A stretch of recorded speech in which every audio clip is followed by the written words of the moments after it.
Olá pessoal, sou o Jair Paladino, professor de construção civil. Nós vamos falar sobre construção com tijolos solo cimento, o chamado tijolo ecológico.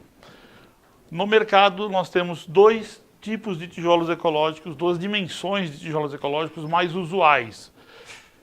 15 centímetros por 30 centímetros por 7,5 centímetros de altura. E temos o de 12,5 centímetros por 25 por 6,25 centímetros de altura.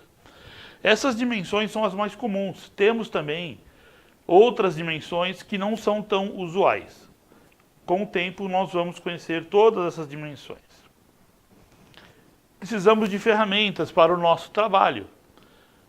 E aqui nós vamos apresentar algumas ferramentas básicas, mas no decorrer da vida profissional, todos vocês vão aprender outras ferramentas, conhecer outras ferramentas, inventar ferramentas, que é isso que o homem na obra faz. Ele acaba inventando suas ferramentas.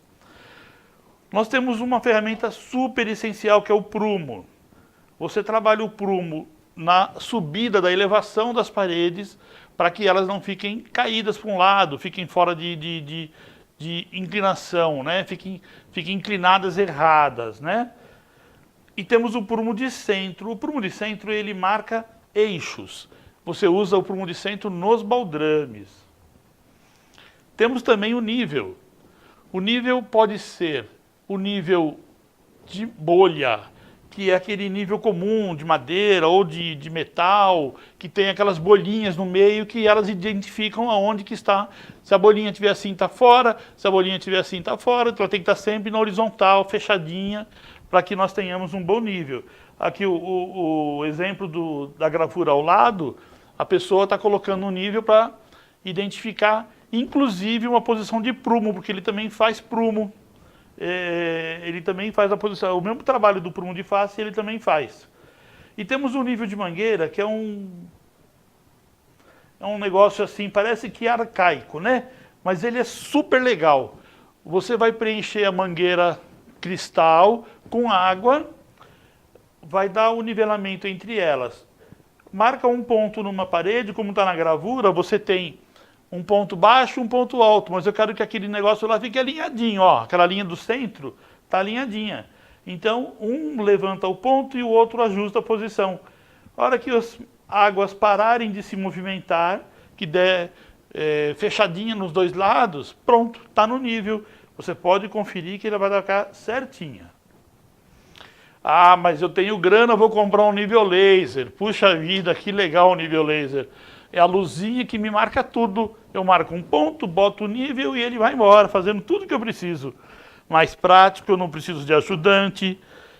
Que bom, né? Mas custa aí uma grana, né? Nós não temos. Opa, pulou. Vamos voltar. Precisamos de uma trena também, né? Uma trena para marcar todas as medidas. A trena ela tem várias medidas. Eu tenho uma trena de 100 metros. Imagina, não? Dá para trabalhar bastante com uma trena dessa. O esquadro, quando você está fechando cantos de parede, chão com parede, parede com parede, é importante passarmos o esquadro para que ele esteja sempre em ângulo reto, sempre em 90 graus.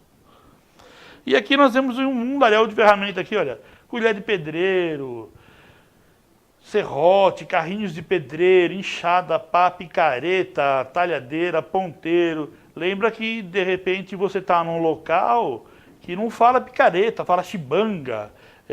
Enfim, tem um monte de nome diferente aí. Temos brocha, eu não sou pintor, mas precisa de brocha também, porque eu tenho que molhar o tijolo. O arco de serra tem lugar que chama de cegueta, gente. Não é que o cara precisa de colocar o óculos não, tá? Cegueta é um apelido que deram para o arco de serra. Nós temos aqui a cavadeira e o trado. São três peças interessantes, olha. Essa cavadeira comum, com a ponta vermelha, é aquela que você soca, abre e tira a terra. Soca, abre e tira a terra. Essa peça reta aqui é para fazer o acabamento do furo. Então ele vai socando e vai fazendo um acabamento. E esse outro negócio grandão aqui chama-se trado. Veja que nesse T em cima aqui dele, onde os homens da foto estão segurando, são 2 homens. Eles vão girar essa peça, vão girar para fazer aprofundamento e tirar a terra lá para criar o vão da broca que eles vão fazer. E esse T, ele é removível. Então ele tem 1 metro e pouco aqui, eu preciso de 2 metros, eu ponho um alongador, preciso de 3 metros, ponho um alongador e vamos girando até dar a nossa necessidade.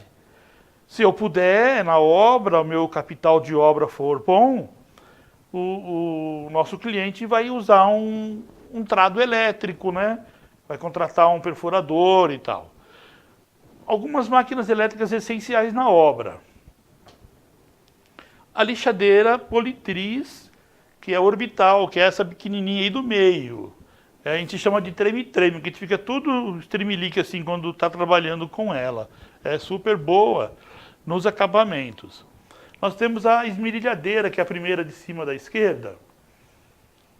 Essa peça tem 2 tamanhos. Na obra, para esse tipo de obra, usamos a pequena, porque nós vamos cortar ferros da construção, são coisas leves, né? Então não precisa ser a máquina grande, é mais prática de se trabalhar. Aí nós temos no meio a serra de madeira. Quando você for cortar tábuas, for cortar pontaletes, você vai usar essa serra com a garantia de nunca tirar o dispositivo de proteção que está aqui no meio dela, porque esse dispositivo é importantíssimo para você não se machucar. A amarelinha é a serra mármore, o povo apelidou de Makita, viu? Mas tem todas as marcas. Aí você corta o tijolo.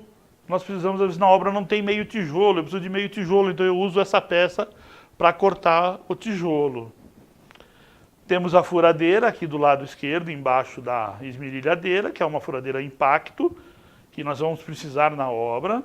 E do outro lado uma parafusadeira.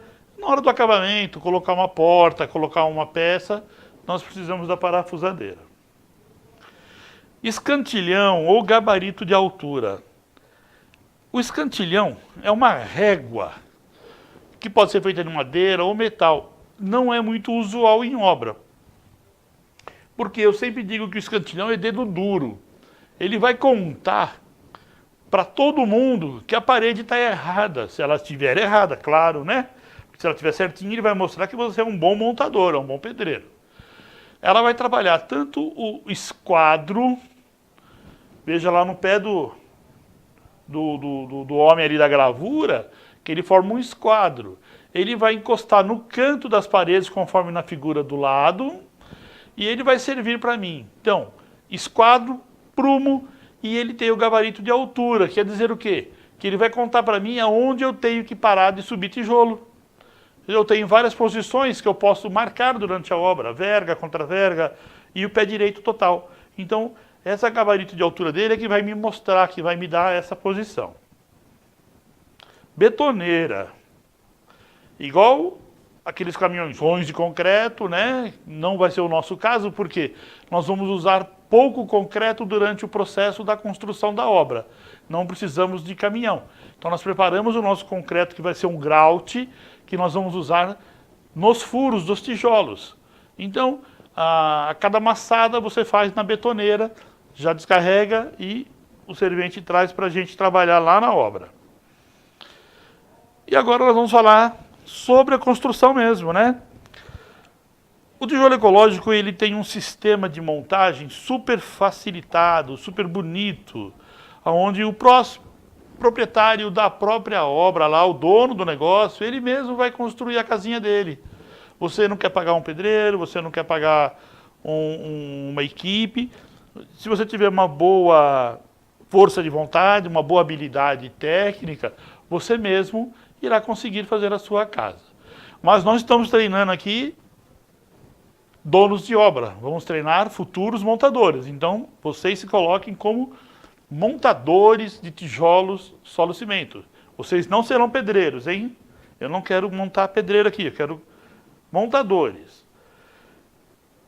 Para que a gente possa ter uma boa obra, temos que ter uma boa fundação.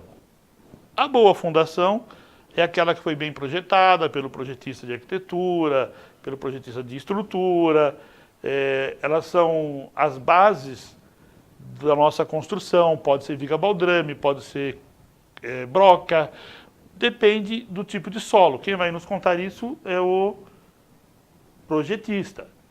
Nela já passa a parte da tubulação elétrica, tubulação hidráulica, tubulação de esgoto, que vai ficar embutida no solo. Temos que ter essa previsão toda, porque quando você começar a subir a tua alvenaria, nós precisamos que ela esteja zeradinha, bonitinha, tá? Todos os tubos têm que estar posicionados, não pode deixar nada para depois.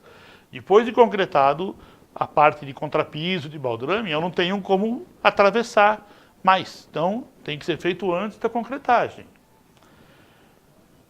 E aqui temos